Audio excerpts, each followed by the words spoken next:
নমস্কার। স্বাধীনতা দিবস। ভারত মাতার বীর বীরাঙ্গনাদের কত রক্ত ঝরিয়ে আমরা পেয়েছি স্বাধীনতা।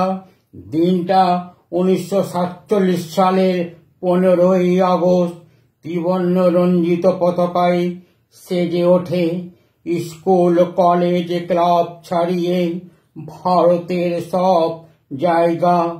নানান সাংস্কৃতিক অনুষ্ঠানের মধ্য দিয়ে বরণ করা হয় দিনটা।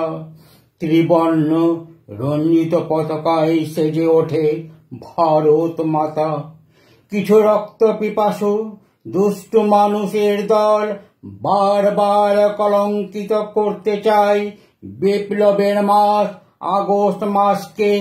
এ কলঙ্ক দূর হবে যেদিন, সেদিন সমুদ্র উপকূল থেকে